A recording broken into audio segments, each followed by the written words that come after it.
즐거운 아침 맞이하셨습니까? 안녕하십니까? 건강을 지키는 약속 TV 닥터입니다. 요즘 현대인들 개인 건강관리 굉장히 신경을 많이 쓰죠. 그럼에도 불구하고 각종 질병에 노출이 돼 있는데요. 그중에서 이름만 들어도 무시무시한 질환이 아마도 이 뇌종양이 아닐까 하는 생각이 듭니다. 흔히 드라마나 영화를 보게 되면 예쁜 여주인공이 이 뇌종양을 앓다가 시름시름 앓아서 결국에는 죽음에까지 이르게 되잖아요. 그런데 이 뇌종양이 현실에서는 치료가 가능한 질환이라고 합니다.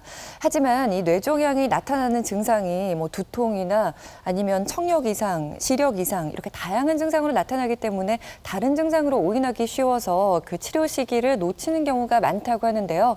이 뇌는 예민한 기관인 만큼 정말 조기 진단과 발견이 중요할 것 같습니다. 그래서 오늘은 뇌종양의 진단과 치료에 대해 알아보도록 하겠습니다. 부산대학교 신경외과 조원호 교수 자리하셨습니다. 어서 오십시오. 네, 안녕하십니까? 네, 반갑습니다. 네. 이 뇌종양 하면 참 이름만 들어도 무시무시하다는 생각이 들거든요. 네. 아무래도 드라마나 영화에서 그 여주인공이 죽음에 이르게 하는 질환이라서 그렇다는 생각이 들거든요. 어떻습니까? 예, 많은 영화나 드라마 같은 미디어에서 그 뇌종양에 걸린 여주인공이 시한부 인생을 살게 되는 그런 설정이 많이 되어 있기 때문에 네. 우리 시청자나 이제 관객들 마음을 굉장히 아프게 하죠. 특히 아주 유명한 영화 있죠. 러브 스토리. 그 사랑은 미안하다는 말을 하지 않는 것이라는 명대사를 남긴 영화에서도 이 주인공이 뇌종양에 걸리는 설정이 되어 있어서 이제 시한부 인생을 살게 되어 있는데요. 이제 이런 영화나 드라마에서는 실제보다 조금 악성 뇌종양 위주로 설명이 되어 있어서 그런 것 같고요. 네. 실제는 이제는 그 뇌종양의 치료법이 굉장히 많은 발전을 이루어서 이제는 대부분 치료가 가능하고 이제는 완치도 되는 분들이 많으셔서요. 정상적인 생활뿐만 아니라 직장 생활이 가능한 시대가 열렸습니다. 네, 말씀 중에 완치란 단어를 사용하셨어요. 예. 이 뇌종양이 진짜 완치가 가능한가요? 예, 뇌종양은 이제 일부의 악성 뇌종양에서는 아직까지도 치료가 어려운 것은 사실이지만은 실제 빈도가 많은 대부분의 양성 뇌종양은 완치 수준에 이르는 치료가 가능하고요. 실제 완치가 되어서 정상적인 생활하는 분들이 많습니다. 오늘 이 자리에서 이제 저희가 뇌종양의 치료법 그리고 이제 완치가 가능한 여러 가지 치료법들이 있거든요. 자세한 설명과 함께 소개를 드리도록 하겠습니다. 네, 그러면 일단은 뇌종양이 어떤 질환인지부터 좀 알아보겠습니다. 뇌종양, 그러니까 말 그대로 뇌에 종양이 생기는 거잖아요. 예. 다른 종양처럼 악성이랑 양성으로 나뉘는 건가요? 예, 앞에 제가 이제 악성, 양성 말씀을 드렸는데요. 네. 우리 사진 자료를 보시면서 말씀을 드릴게요. 네. 이 뇌종양에서 그 왼쪽에 뇌수막종이라는 종양이 대표적인 양성 뇌종양입니다. 이 네. 이외에도 청신경 초종, 뇌하수체 선종, 용어 자체가 좀 생소하고 어려우실 텐데요. 이런 종양들은 이 정상 뇌조직을 잘 보존하면서 뇌가 압박되도록 하면서 이제 자라는 경우가 많기 때문에 네. 종양만 제거를 하면 정상적인 이제 회복이 가능하고요. 네. 오른쪽에 보이는 이제 악성 뇌종양이라는 것들은 이제 신경교종이라는 뇌 조직 자체에서 생기는 종양. 그리고 실제 요즘 이제 굉장히 빈도가 증가되고 있는 종양이 전이성 뇌종양입니다. 대표적인 예로 이제 폐암이 뇌로 전이 돼서 발생하는 것이 이제 말 그대로 전이성 뇌종양인데요.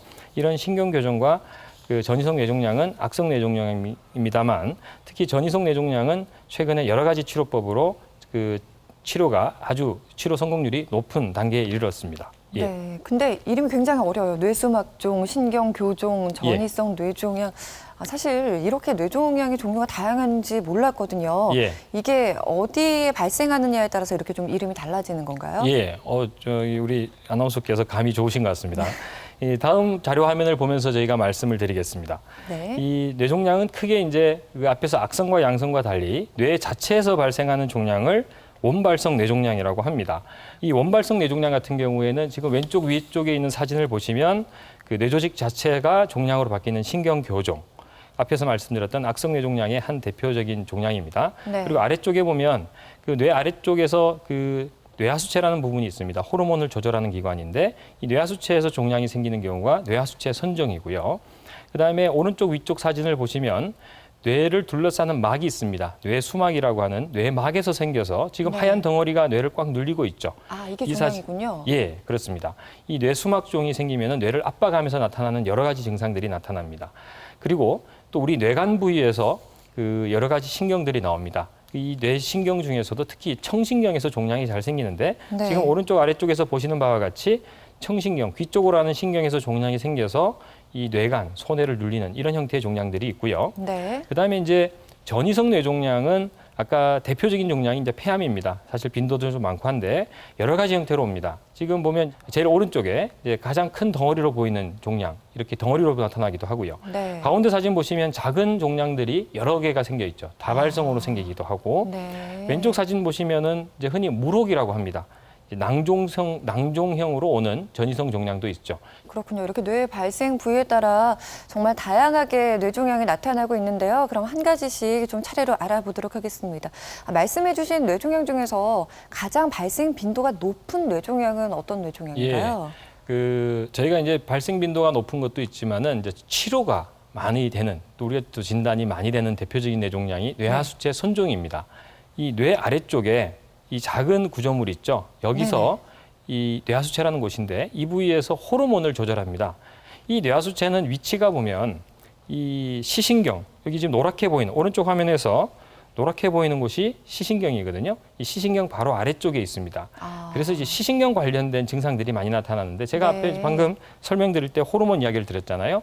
그래서 여기서 종양이 생겨서 큰 덩어리가 생기면 호르몬을 많이 만드는 경우가 있고요. 그런 경우를 저희가 기능성 선종이라고 합니다. 기능성 선종이요? 예, 어떤 특정 기능을 많이 발휘한다 해서 그다음에 이런 호르몬 관련 없이 호르몬은 많이 생산하지 않는 덩어리가 크게 자라게 되면 아까 앞에서 이제 우리가 그 시신경 아래쪽에 위치하고 있기 때문에 이 종양이 시신경을 꽉 눌리게 돼요. 그렇게 되면 그 시신경을 압박해서 시력이 떨어지는 그런 형태가 나타나게 되죠. 네, 뇌하수체 선종이라고 말씀을 해주셨어요. 그러니까 호르몬이 과다하게 분비되는 경우에 문제가 될 때는 기능성 선종이라고 말씀을 해주셨고 호르몬이랑 상관없이 종양 자체가 커져서 뇌를 압박할 때는 비기능성 선종이라고 말씀을 해주셨는데 그러면은 이 두 종양들이요. 이 종양을 앓고 있는 분들께 나타나는 증상이 각기 다른가요? 먼저 비기능성 선종부터 말씀드리면 뇌하수체가 이제 호르몬과 관련된 기관이긴 하지만 호르몬 관련 없는 종양이 크게 자라는 경우입니다. 그래서 이제 시신경을 압박하게 돼서 나타나는 경우가 이제 흔히 많이 나타나는데 지금 왼쪽 화면을 보시면 종양이 크기가 작죠. 그러네요. 그리고 오른쪽은 종양이 굉장히 큽니다. 그런데 이렇게 이제 비기능성 선종에서 종양이 이렇게 커질 때 단계적으로 처음에는 이제 시신경이 이쯤에 위치를 하고 있기 때문에 시력이 떨어지거나 특히 시야 장애가 옵니다. 시야라는 건 시야 장애라는 거는 그 우리가 가운데 말고 양쪽 옆이 잘 안 보이는 현상이 먼저 오고요. 그다음에 이제 이게 점점 커지게 되면 머리가 아프고 구토도 하게 되고요. 지금 이분 같은 경우는 굉장히 종양이 높이 자라가지고 우리 뇌에서 지나가는 물길이 지나가는 길까지 막아버렸기 때문에 이런 경우는 이제 두통뿐만 아니라 보행장애, 심한 경우는 의식이 처져서 병원에 오시게 되는 경우도 있습니다. 말씀해 주신 것처럼 이 안질환으로 올 수 있다고 말씀해 주셨잖아요. 근데 사실 어느 정도 문제가 생겼을 때 이 뇌종양 진단을 좀 의심해 볼 수 있는지. 그 뇌하수체 선종 때문에 나빠지는 경우는 시야장애라고 합니다. 시야장애라는 것은 저희가 이제 이렇게 딱 앞에 보고 있으면 측면도 어느 정도 보여야 되는데 이 옆이 보이질 않죠. 그래서 이제 많은 분들이 이렇게 하고 생활하는 것 같은 느낌을 받게 됩니다. 정말 딱 앞에만 보이는 거군요. 그래서 우리가 측두반맹이라고 하는데 옆머리 쪽이 안 보이는 거죠. 이렇게 해서 그런 현상이 나타나면 이제 뇌종양을 의심해 볼 수 있고요. 뇌종양 너무 이렇게 겁을 들일 필요는 없고요. 신경외과적인 검사를 한번 받아보실 필요가 있습니다. 네, 이렇게 해서 뇌하수체 종양이 커져서 발생한 비기능성 선종을 알아봤고요. 그럼 정말로 호르몬에 문제가 생기는 기능성 선종에 대해서 좀 설명을 해주세요. 기능성 선종이라고 그러면 이제 호르몬 관련이라고 제가 말씀을 드렸습니다. 뇌하수체에서 나오는 대표적인 호르몬이 성장 호르몬입니다. 그래서 성장 호르몬이 나오게 되면 어릴 때부터 이 병이 있으면 굉장히 키가 크죠. 특히 운동선수 중에 키가 큰 선수들 중에 이제 뇌하수체 선종, 그래서 뭐 뇌종양이 있어서 치료를 했다, 수술을 했다 이런 뉴스들이 과거에 가끔 나오고 했는데요.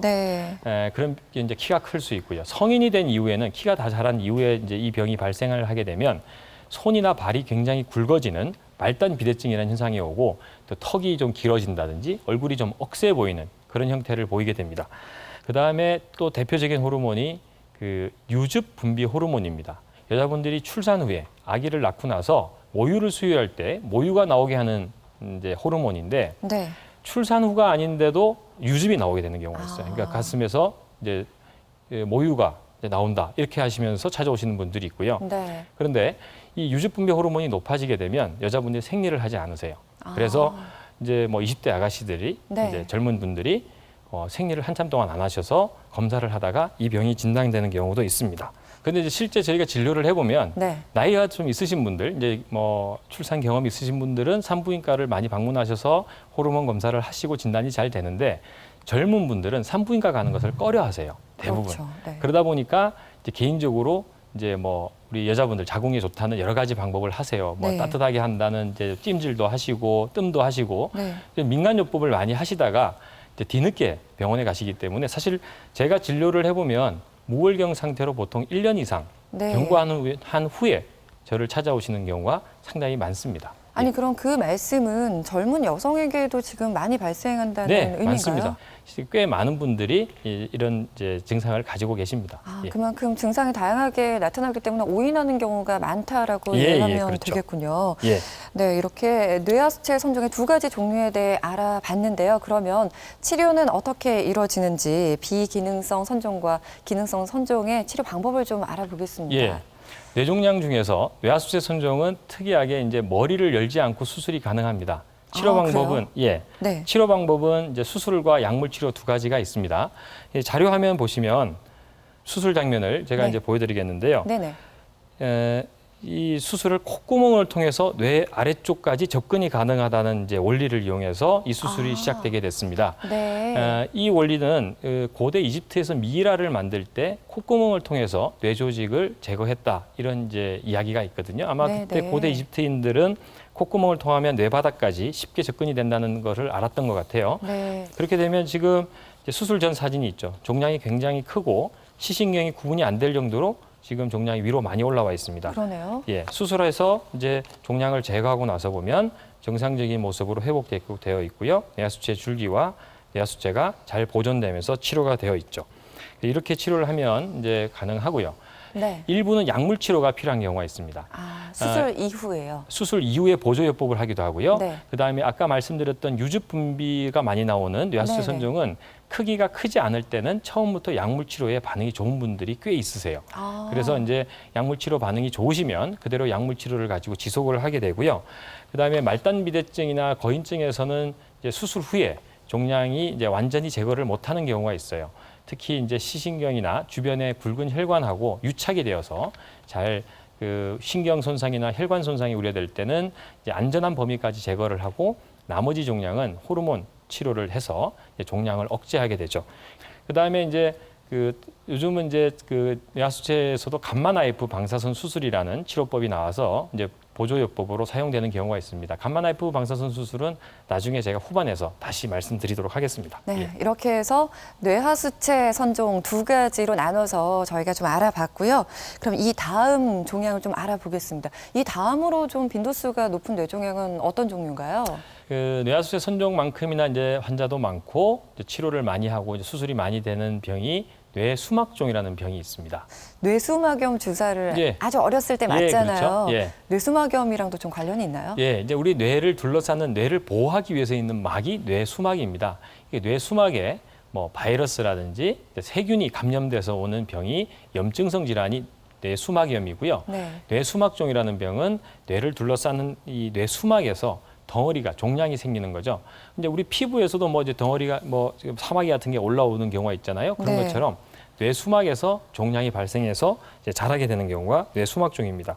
그런데 이제 뇌수막종은 머리 전체를 둘러싸고 있기 때문에 네. 아까 뇌하수체 선종은 뇌바닥에서 뇌하수체 자리에서만 생기는데 그렇죠. 뇌수막종은 머리 전체를 둘러싸니까 이 뇌수막종은 어디서든지 생길 수 있어요. 그래서 이제 뭐 일반인들이 물을 때 혹이 어디 있습니까? 뭐 앞머리에 있습니까? 옆머리에 있습니까? 뭐 뒷머리에 있습니까? 이렇게 많이들 물어보시는데 네네. 실제 앞머리, 옆머리, 뒷머리 할 거 없이 머리 어디서든지 발생할 수 있는 종양이 뇌수막종인데 앞에서 이제 우리가 이제 뇌종양은 위험하다 뭐 이런 말씀했잖아요. 뇌하수체 선종도 치료가 잘 되는 것처럼 뇌수막종도 대부분은 양성입니다. 아주 일부에서 악성이 있긴 하지만 대부분 양성이라서 치료가 잘 되고요. 네. 지금 이제 이 화면에서 오른쪽 사진을 보면 하얀 덩어리 있죠. 네네. 이 하얀 덩어리가 뇌수막종입니다. 아. 뇌수막종이 생기면 뇌를 꽉 눌리게 되죠. 그 지금 수막에서 생겨서 뇌 안쪽으로까지 뇌를 눌린 둘러싸는 거군요. 바깥쪽에서 자라서 뇌 네. 안쪽으로 자라 들어오면서 뇌를 꽉 눌리고 있죠. 네네. 뇌수막종은 또 특이하게 그 전이성 뇌종양에서도 이런 부종이 많이 오는데 지금 왼쪽 사진 보면 네. 이 종양 있는 위치와 이제 주변으로 해서 허연 덩어리가 그리고 하얀게 뭔가 변성이 와 있죠. 네. 그리고 뇌가 뭔가 뒤틀려 있는 느낌을 받으실 수 있습니다. 이 부분이 뇌부종이라는 겁니다. 그래서 뇌수막종이 있을 때는 뇌부종이 반드시 오는 경우는 아니지만 네. 뇌수막종 환자분들은 이 부종 동반된 경우가 많거든요. 그래서 이런 부종과 뇌종양 자체가 이 뇌를 꽉 압박하고 뇌를 변성을 줘가지고 네. 이제 여러 가지 증상을 일으키게 됩니다. 예. 이 정도로 뇌에 문제가 생기면 그 나타나는 증상이 어마어마할 거라는 생각이 굉장히 들거든요. 다양한 증상이 나타납니다. 지금 앞에 말씀드린 것처럼 뇌가 많은 변성을 일으키게 되면 네. 이제 그 자리 자체에 오는 이제 압박 증상 외에도 그 인격 변화, 성격 변화, 그다음에 네. 이상 행동증. 그러니까 심지어는 저 사람 갑자기 뭐 정신병이 생긴 것 같아. 정말 머리에 문제가 생겼다고 예, 하는 그렇게 생각을 그런 증상이군요. 예. 그랬는데 알고 보면 이제 이런 증상이 나타날 수 있고요. 자료 화면 보시면 지금 뇌수막종이 얼마나 다양하게 나타나는지 보실 수 있을 겁니다. 지금 제일 왼쪽 사진 보시면 이 부위가 이제 우리 운동신경 영역이 되거든요. 근데 굉장히 크네요. 예, 운동신경 영역이 되는데 운동신경 영역에서 뇌를 눌리게 되기 때문에 종양이 있는 반대쪽에 반신마비 형태로 옵니다. 그래서 이런 경우는 많은 분들이 혹시 뇌졸중이 아닌가. 예, 그래서 운동 이제 기능에 문제가 그렇죠. 생기는 거군요. 예, 그래서 이제 반신마비가 있으니 뇌졸중이라고 생각하고 요즘은 이제 바로 병원을 많이 가시는데 과거에는 그냥 뭐 침만 맞으시는 분도 있고 이제 그래서 그렇죠. 진단이 늦어질 때가 네. 있고요. 그다음에 이제 가운데 사진 보면 아까 뇌하수체 종양 있을 때와 좀 비슷하게 위치가 뇌 바닥 아래쪽에서 위로 올라가 있죠. 네네. 시신경 아래쪽에서 뇌 바닥에 있는 뇌수막에서 종양이 자란 겁니다. 그렇게 되니까 이분 같은 경우는 이제 시력이 나빠지죠. 눈에 문제가 오는 이분은 거군요. 병원에 오실 때 노안이라고 생각하시고 한쪽 눈만 나쁘신데도 그냥 뭐 나이가 들어서 그렇겠거니 하고 한 5년 정도 시력이 네네. 나빠진 상태로 계시다가 오셔가지고 지금 이제 거의 실명 상태로 오셨는데요. 이제 치료를 받으시고 수술로 종양이 다 제거되고 나니까 시력이 너무 오래 방치돼 있어서 지금 이제 빛을 느끼는 정도, 그다음에 눈앞에서 우리가 조금 이제 그 손가락이 움직이는 정도는 느끼시지만 네네. 시력이 너무 오랫동안 이제 치료가 늦어졌기 때문에 이제 회복이 좀 더딥니다. 그다음에 이제 아까 그 자료 화면에서 여기 보시면은 그 손해 쪽에 네. 이 종양이 있죠. 이렇게 되면 지금 이 뇌간 숨골이라고 하는 뇌간이 약간 눌려지고요. 네. 그다음에 여기 손해도 좀 눌려집니다. 압박을 받게 되고 이렇게 되면 이제 어지러움증, 손해가 압박이 되면 어지러움증이 오고요. 네. 그다음에 이 손해 쪽에서 눌려지고 그 근처에 있는 이제 안면신경, 청신경 이런 것들이 마비가 오게 되면 이제 청력이 떨어진다든지 혹은 이제 와사풍이라고 하죠. 입이 이제 뭐 돌아갔다 네, 이렇게 하는 고환화사 같은 네. 증상이 나타나기도 하는 경우가 있습니다. 지금 보시면 그 제일 왼쪽 화면에 그 종양이 이렇게 큰 덩어리가 있죠. 네. 이 보시면 뇌 조직이 사실은 이게 압박돼서 눌려져 있는 겁니다. 네, 네. 그 사실은 이제 처음 보시는 분들은 그게 여기에 뇌가 종양으로 다 바뀐 거 아니야 이렇게 생각하시는데 네. 지금 수술로 떼어냈습니다. 제가 수술로 떼어내고 나서 수술 3개월째 보면 뇌 조직이 다 펴지고 있죠. 이게 이렇게 펴지기도 하나 보네요. 그렇죠. 이제 이게 시간이 오래된 경우에는 또 완전히 다 안 펴지는 경우도 있지만 네. 이분 같은 경우는 지금 3개월째 이만큼 펴지고요. 수술 후 1년째 찍은 오른쪽 사진 보시면 뇌가 완전히 다 펴져서 정상적으로 되시고요. 이분도 역시 이제 직장 생활하는데 전혀 문제 없이 완전한 회복이 돼서 이제 완치가 됐다고 볼 수 있는 거죠. 예. 네, 아주 잘 완치가 된 좋은 사례를 예. 지금 말씀을 해주셨는데요. 근데 어떻게 치료가 이루어지는지 궁금해요. 그러니까 이제 우리가 이제 머리를 열어야 되죠. 이제 개두술이라고 그래요? 합니다. 근데 이제 많은 분들이 이제 개두술이라고 하면 굉장히 무서워들 하시는데 그렇죠. 요즘은 이제 수술 장비나 이제 수술 방법 재료들이 많이 발전해서 안전하게 수술이 되고요. 네. 이제 머리를 열고 그다음에 뇌 수막에서 발생한 종양 다 제거하고요. 그리고 이제 미세 현미경 수술을 하기 때문에 정상적인 뇌 조직을 거의 다치지 않고 깨끗하게 이제 수술을 하게 됩니다. 네. 이렇게 완전하게 수술이 제거되면 이제 다행인데 간혹 이제 어떤 경우가 있냐면 뇌 종양이 주변에 중요한 혈관이나 신경과 유착이 되어 있는 경우가 있습니다. 그러니까 쉽게 박리가 잘 안 되는 경우인데요.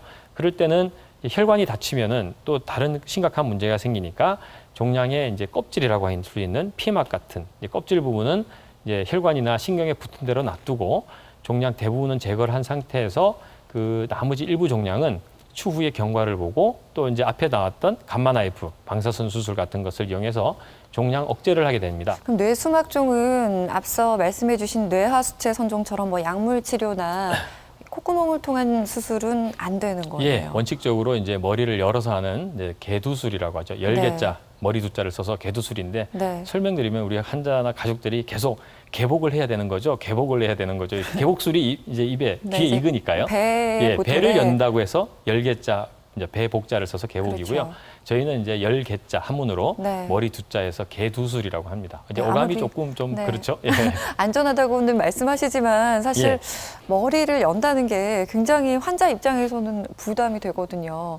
어떤 방법으로 어떤 장비를 이용해서 또 수술하시는지 궁금하거든요. 예. 그 옛날 분들 말씀하실 때 머리 수술하면 뭐 반 살고 반 죽는다 하는 네. 시절이 아주 옛날에 있었다고 하는데 사실 그거는 좀 과장된 것 같고요. 네. 현재는 뇌 수술하신 분들 대부분이 안전하게 회복이 됩니다. 아, 특히 이제 미세 현미경 수술 그리고 네. 미세 수술 장비나 기구 그리고 의료 방법 우리 선생님들의 이제 의학적인 지식 그리고 이런 것들이 굉장히 많이 발전한 것도 있고요.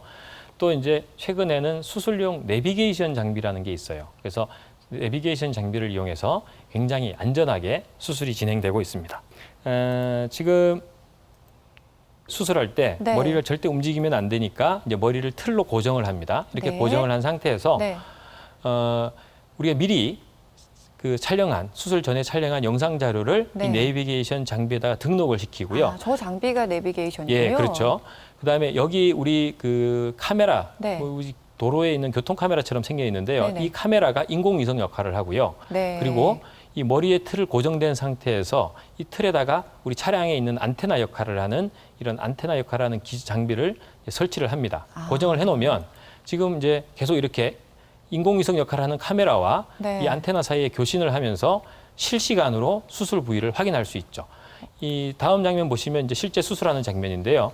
지금 이제 이 수술하는 장면이 그 수술하는 위치가 어느 부위인지를 정확하게 지금 실시간으로 확인할 수가 있습니다. 예. 이 뇌라는 기관이 정말 우리 몸의 모든 일을 관장하는 기관인 만큼 미세한 영역이어서 인간이 정복하지 못한 신의 영역이라는 말이 있었는데요. 정말 이 말도 이제 다 옛말이 된 것 같습니다. 오늘은 뇌종양의 진단과 치료에 대해 부산대학교 병원 신경외과 조원호 교수와 이야기 나눠보고 있습니다.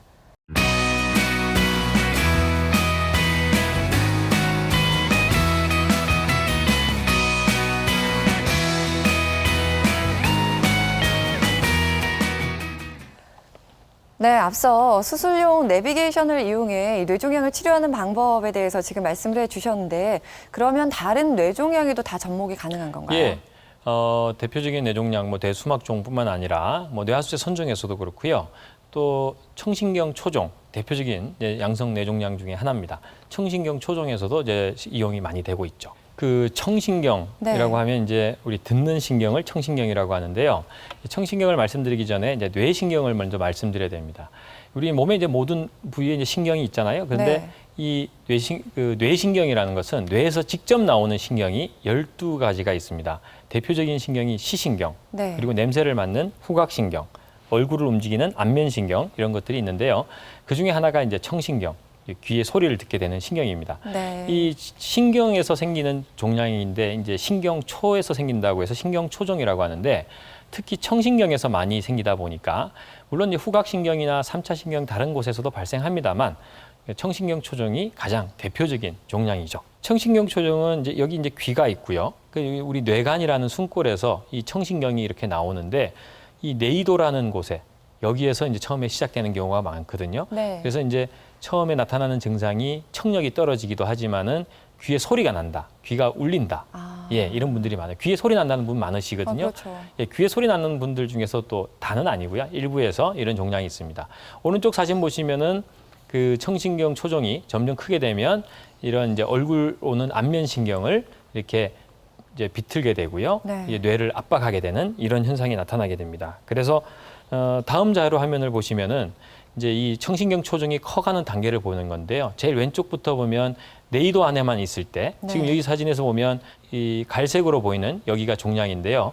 이때 이 단계에서는 이제 어지러움증, 이명 이렇게 옵니다. 왜냐하면 청신경이 원래 듣는 신경과 함께 그 평형을 담당하는 신경이 한 가닥으로 되어 있고요. 그렇죠. 그다음에 그 옆에 같이 붙어 있는 신경이 안면신경, 얼굴 움직이는 신경이에요. 그래서 처음에는 증상이 이제 이명, 소리 나고 어지럽다가 네. 시간이 지나면 귀가 잘 안 들리고 더 심해지면 이제 안면 마비가 오고요. 네. 이 종양이 이렇게 커져서 뇌관을 눌리고 소뇌를 눌리면 소뇌에서 이제 평형 장애가 발생하게 되고 더 눌려서 심하게 뇌관이 압박되고 이 뇌 척수액이라는 물이 지나가는 길을 차단시키게 되면 네. 심지어는 의식도 나빠지는 아주 이제 심한 단계까지 이르게 됩니다. 예. 네, 근데 청신경 초정도 본인이 뇌에 문제가 생겼다라고는 생각을 못 할 것 같아요. 예. 그냥 이비인후과에 가실 것 같은데요. 예, 이런 이비인후과적인 검사에서 아무런 문제가 없다 했는데도 이제 청력 저하가 있고 계속 귀가 울린다 이런 경우에는 이제 신경외과에서 머리 검사를 한번 받아보실 필요가 있는 거죠. 네. 지금 보면 이제 이런 큰 종양이 있을 때 저희가 수술하고 나서 종양이 깨끗하게 지금 제거된 걸 볼 수 있죠. 네. 그런데 이제 저희가 이제 신경외과에서 수술할 때 뇌종양 수술하는 분들이 제일 이제 조심하는 부분은 안면신경입니다. 아, 그래서 이제 안면신경이 있으면 그 붙어 있기 때문에 특히 네. 그 청신경과 안면신경이 같은 그 인접해 있어서 네. 안면신경 마비로 처음에 진단되는 분들도 있고요. 아, 때로는 네. 이제 수술할 때 이 안면신경을 잘 보존하기 위해서 네. 이제 상당한 신경을 많이 쓰죠. 네. 앞에서 우리의 뇌수막종 때도 중요한 혈관이나 신경이 유착이 되어 있을 때는 일부를 좀 남기고 이제 안전하게 수술한다고 말씀드렸는데 청신경 초종 때도 안면신경 손상이 우려될 때는 그 안면신경 쪽에서는 신경 그 종양의 일부를 남겨놓고 제거를 한 다음에 그 감마 나이프 방사선 수술을 나 또 아니면 추후에 어떤 경우는 더 이상 잘하지 않는 경우가 있거든요. 네. 그대로 경과 관찰하는 경우도 있고 청신경 초종은 이제 치료가 잘 되는 병 중에 이제 하나가 되었죠. 아, 예. 다행입니다. 근데 앞서 계속 감마나이프 치료법에 대해서 말씀을 해주고 계시는데 이제는 이거에 대해서 좀 알아봐야 될 것 예. 같아요. 감마 나이프 방사선 수술이라는 것은 이제 감마선이라는 방사선을 이용해서 네. 나이프 즉 메스를 가지고 치료한 것만큼 좋은 결과를 보인다 해서 방사선 수술이라는 표현을 씁니다. 네. 이제 방사선 수술이라는 게 어떤 개념이냐면요. 우리가 이제 하얀 종이를 햇볕에다가 하루에 1시간씩 한 달을 이제 노출을 시키게 되면 네. 그 색깔이 변하게 되죠. 누렇게 되죠? 누렇게 되겠죠. 네. 근데 그 햇볕 아래서 돋보기를 들고 하얀 종이를 네. 초점을 맞추면 순간적으로 타게 되지 않습니까? 네. 이 방법이 이제 감마 나이프의 원리가 되는 겁니다.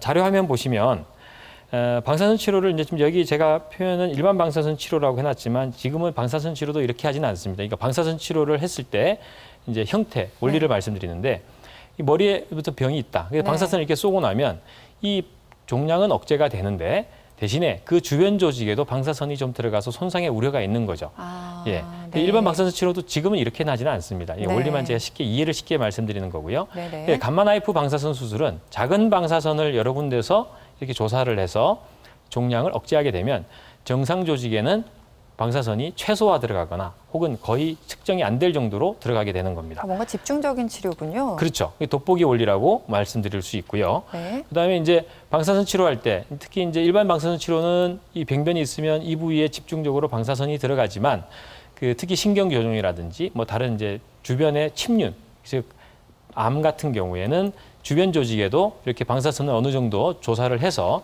종양을 억제하게 되는데 감마 나이프 방사선 수술 앞에서 말씀드렸던 수막종, 그다음에 청신경 초종, 뇌하수의 선종 같은 병들은 양성 종양이라서 그 딱 그 부위에만 치료를 하면 되거든요. 네. 그럼 병이 있으면 이 자리에만 집중적으로 방사선이 들어가게 돼 있습니다.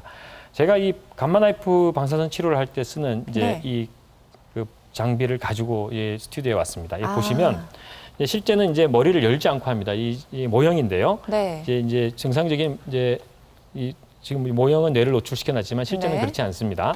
그러면 이 병변이 있을 때 이 위치를 저희가 정확하게 타겟을 잡기가 어렵지 않습니까? 그렇죠. 그래서 이 뇌정의 기구라는 이 틀을 네. 머리에다가 이렇게 씌웁니다.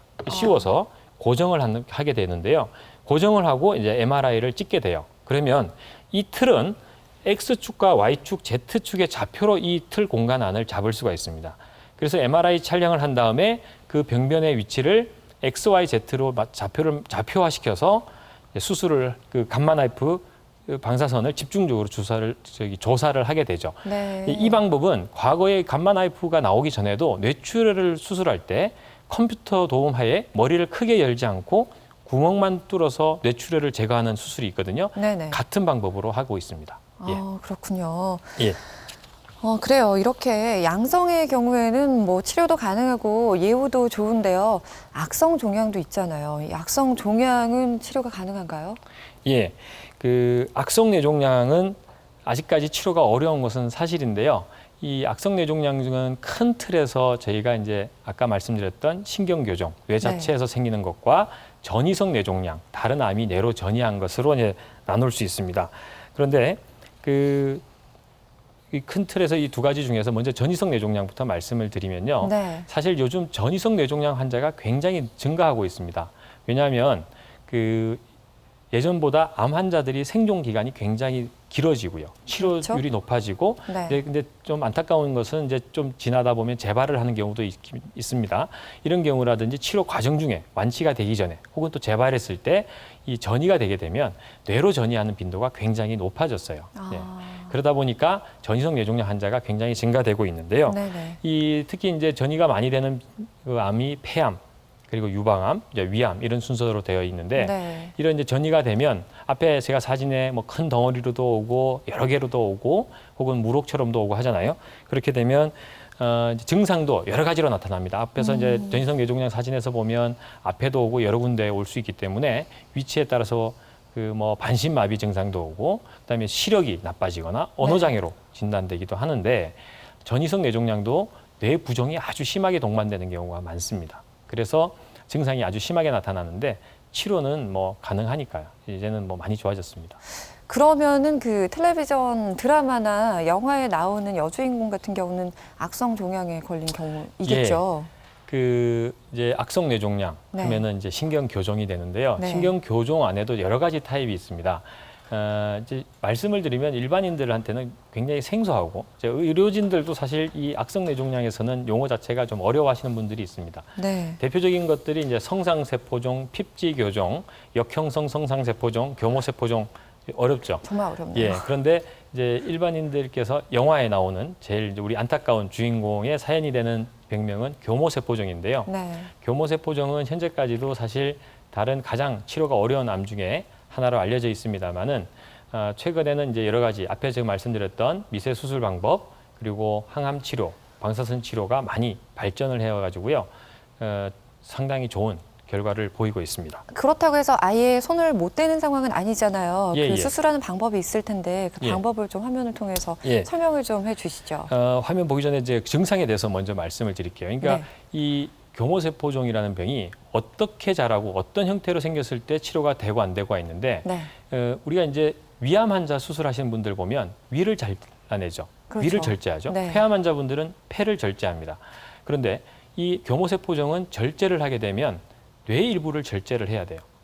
그러다 보니까 네. 절제를 했을 때 신경학적 후유증, 예를 들어서 운동신경 부위에 교모세포종이 있을 때 다 절제를 하게 되면 운동신경이 손상을 받으니까 마비가 오게 되고 네. 그다음에 언어 영역에 교모세포종이 있을 때 절제를 하게 되면 언어장애가 올 수 있기 때문에 저희가 신경학적 후유증이 심각할지 안 할지를 먼저 사진을 보고 평가를 하게 되고요.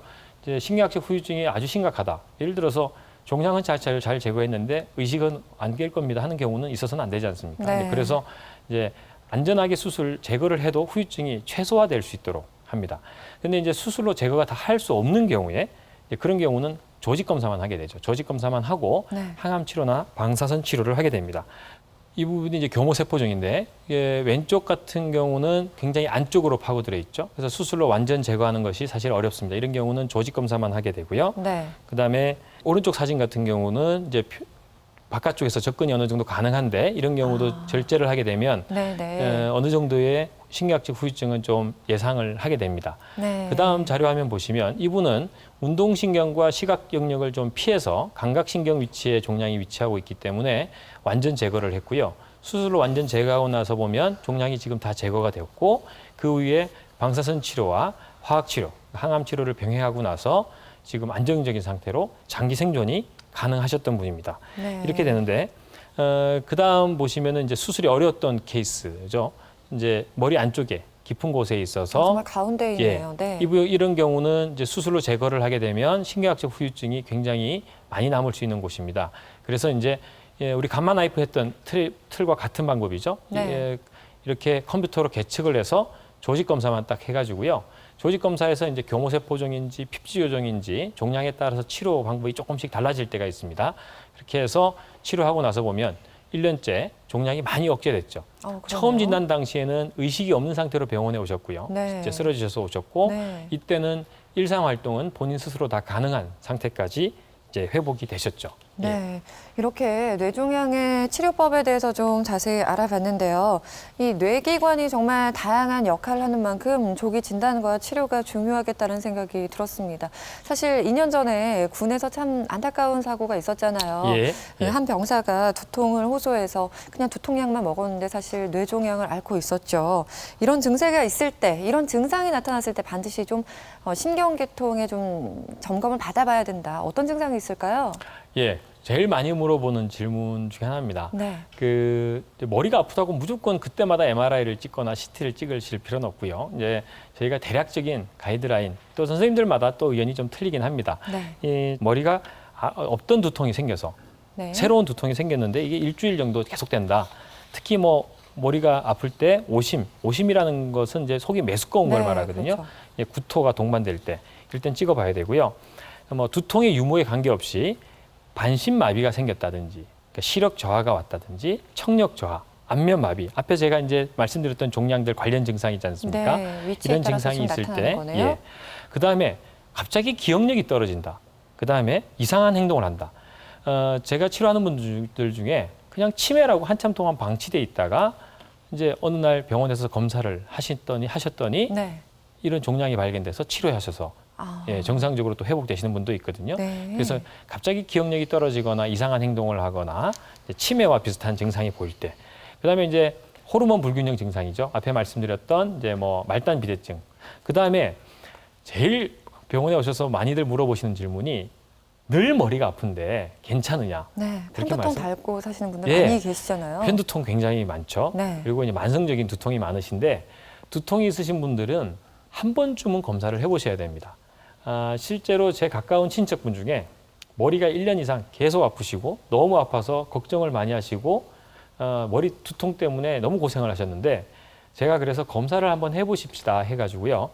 머리 MRI 촬영을 포함한 이제 전체 검사를 하고 제가 머리가 깨끗하십니다. 아무런 문제가 없으십니다라고 말씀을 드렸더니 그 다음 날 이후로 머리가 한 번도 안 아프셨대요.